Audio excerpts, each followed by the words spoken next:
conversation, man. Feel free, hit the subscribe button. Hey, my niggas always get on me. Hey, you know what they say? Like, probably how they do Elliot reporting. All my niggas be like, barbershop conversations. Feel free, hit the subscribe button. They don't even call me Fred or Frederick anymore. Whatever they call me. So, anyways, man. That means I'm having an impact. Hope you guys are having an awesome Thursday morning. For those on the East Coast, you're about to have a lunch. Anyways, man. I want to talk about, I think it's been so much news in boxing. This is one of the few weeks in boxing where it's been story on top of story on top of story. And I've been forgetting to do this story. Tank Davis calls Deontay Wilder a Tom, he fights like a Tom girl. And here's the catch. That's not about Deontay Wilder.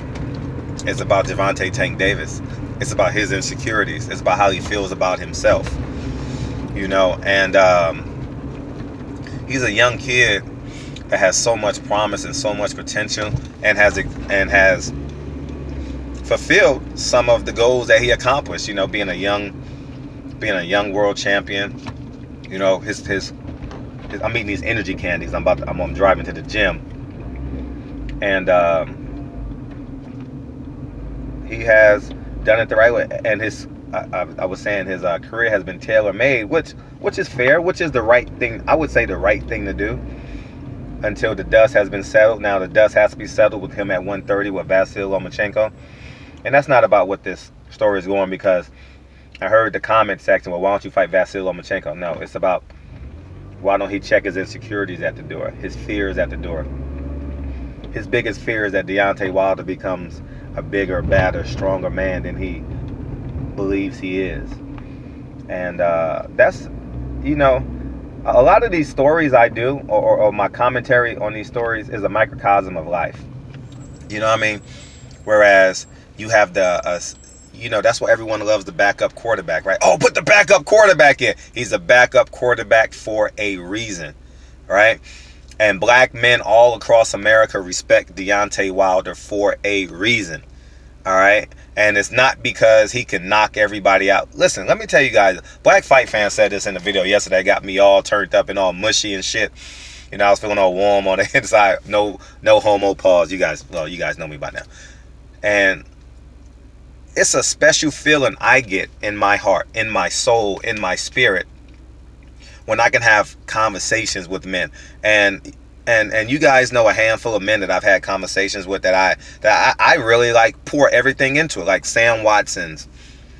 You guys don't know that side of him, and maybe Kenny Porter. You guys don't know that side of him, but I pour myself into these men when we have conversations, man. And it is a beautiful thing when you could take my vulnerability, or I can take their vulnerability, and value it as if it's a priceless commodity, right? And Deontay Wilder is carrying all the black man's vulnerabilities, or the perceived vulnerabilities, on the platform that he's on, and curing them in terms of macro America, right? He's taking Tank Davis insecurities and wearing them, right? To let everyone know that we are as great as you are, as great as you perceive us, and not as bad as you think we are. And I know those adjectives or verbs, put those together, they may sound, but just for the sake of this video, bear with me.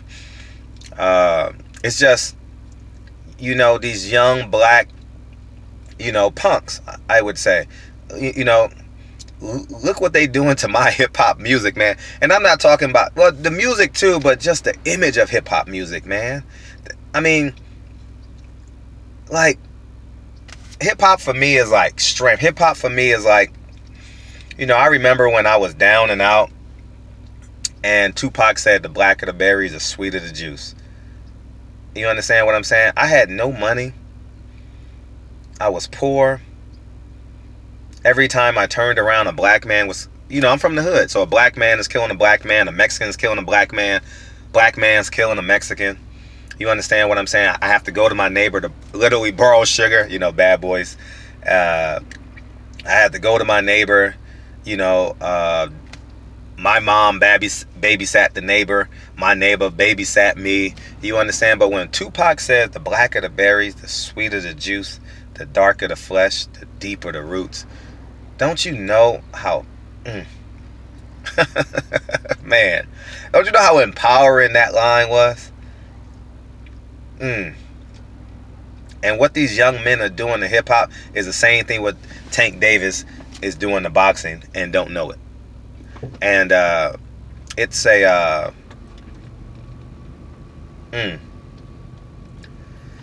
oh man, hopefully he gets it. You know, he's young. I follow him on Instagram. He's having a great life. I applaud him. I believe he's driving a Rolls Royce. He's always got apparel on. He never talks. He's always with his friends, and it seems like he and his friends have a great relationship because they always clowning on one each other. That's a synonym for love when you're talking shit with your boys or with your niggas or with your partners. And but I just want to know, whenever you're talking bad about someone, it's a reflection of your insecurities, right? And I'm not perfect, right? Some girl, Tiffani Snow, she was having a transformation, right? And she says whenever she has a problem, we're conversing through DM, and I follow her for inspiration, right? She's going through a workout. She lost 20 pounds, and she's an actress. She's a two-time NAACP Image Award winner as an actress, and we were talking about real life situations, and she told me, whenever I have a problem or something, I always see where that emotion is coming from, right? The baseline of where that emotion is coming from. And I was like, wow, that's powerful. And sometimes I have moments in my life where obviously I'm not perfect. I have bad thoughts. And sometimes you got to check, where is the genesis of that emotion? Does it literally, I mean, honestly, does it come from your childhood? Does it come from a lack of having a father? Does it come from every time you walked out your neighborhood, you saw a black man in an inferior state of being? You understand what I'm saying? Or you watching the news? I don't know. I don't have the answers, right? And I thought that was one of the more powerful comments. I mean, I heard this year because I've never had my contemporary tell me that. You know, you hear this stuff on TV, but it's always more powerful when it happens in your home. And I consider Tiffani a friend, and her being in my home, and I couldn't thank her enough for telling me that. And the same thing with Tank Davis. Where does these insecurities come from? You have a black man at the top of the world, and we're complaining. You can't. I mean, like, if you don't like Deontay Wilder, something is wrong with you. Whether you want him to win or lose, that's not what I'm talking about, right? I'm talking about spiritually. I'm talking about emotionally. Like, if there's something wrong with you, there is something wrong with you if you don't respect Deontay Wilder as a man, right? If you respect Cesar Chavez with the labor movement in the 60s, if you respect Martin Luther King, if you respect Farrakhan, if you respect Gary V, you have to, Malcolm X, whatever. If you want motivation to build an empire, if you want motivation to get out of white supremacy, whatever the case may be, right? If you don't respect Deontay Wilder, you have insecurities about you, right? And I just want this Tank Davis, his comments. I'm not gonna get on Tank Davis because he's young. He don't know any better. I'm being real genuine. He probably has $300,000, $400,000 in his bank account. You understand what I'm saying? He's hood rich. You know, he got diamonds.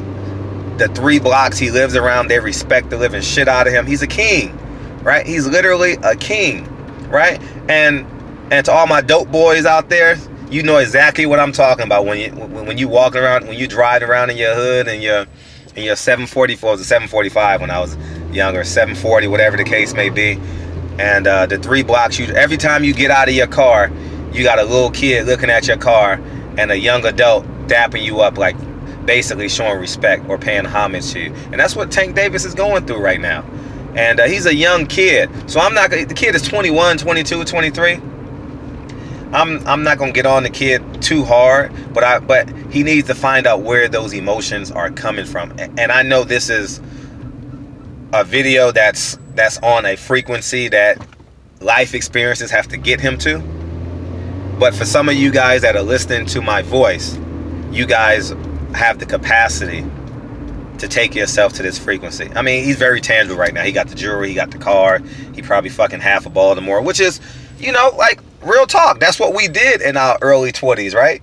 Fortunately enough, he got way more money than I ever had in my 20s. You know what I mean? So, but I think a hug and a truth with no chaser will be more beneficial for Tank Davis right now.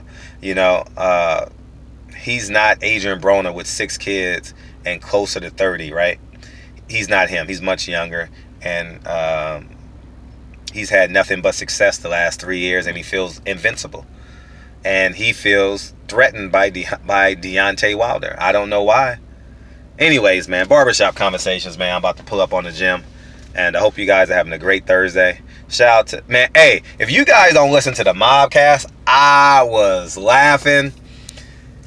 You know, Dick Vitale said, and I'll be real honest with you, Dick Vitale said, if you don't laugh, cry, his last speech on ESPN, many of you guys have heard it, when he had cancer, one of the greatest lines says, the guy telling me to stop, I got cancer all through my bones. And he did that, you know, that Italian thing with his hand. The nerve of him, move the balls of this man, right? And he said in that speech, if you don't laugh, cry, and be inspired in one day, if you don't go through those emotions, you haven't had a full day. And yesterday, between the LDBC and what I went through in life yesterday, I had a great day. Dick Vitale, I had a full day. I laughed, I cried, I was inspired.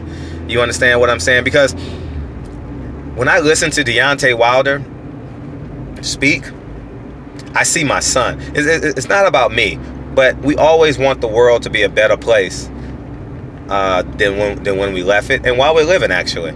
And when I hear Deontay Wilder speak, I'm like, man, I mean, there's a few other men in my kid's life. You understand what I'm saying? But there's a level of comfort when I can watch a Deontay Wilder's fight, and I know the frequency he's going to be on before, during, and after the fight, and I can sit down with my son and say, you need to listen to this man. You know, Saturday night, I mean, it was just me and my son. I couldn't hear him. But it was me and my son watching Deontay Wilder. You know what I mean? And I went through every emotion, you know, watching Deontay Wilder, from fear in the 7th round to joy in the 10th to hope in the 1st round. You understand? And it's just a beautiful thing when you can literally put your trust in a man that's the same hue as you. It's something special about it. I mean, I've been inspired by white men. I train at a Mexican gym. I'm inspired every damn day when I go to the gym. These guys push me to the point of I want to fight them, you know, on some days. So, but it's just something special when you can be inspired by a man that's the same hue as you. You understand? And it's just a beautiful thing. So anyways, Tank Davis, you need a hug, and it comes off as very auspicious and condescending, but I'm being real, and he has to figure out where those emotions are coming from. So Tank Davis, I'll see you. I get there on the 18th. We'll be in the same hotel. I'm gonna see you about 2,000 times, you and your crew. I want you to aspire to see the bigger picture. I want you to aspire to see your position as a place of inspiration, as a place of hope for people in Baltimore, Harlem, New York, Miami, South Side of Chicago, North Las Vegas. I don't know if Las Vegas, I don't know about Las Vegas, but it sounded good. Anyways, man, Barbershop Conversations, literally like a minute and a half away from the gym. Barbershop Conversations. Feel free to hit the subscribe button, and I'll talk to you guys soon. Peace.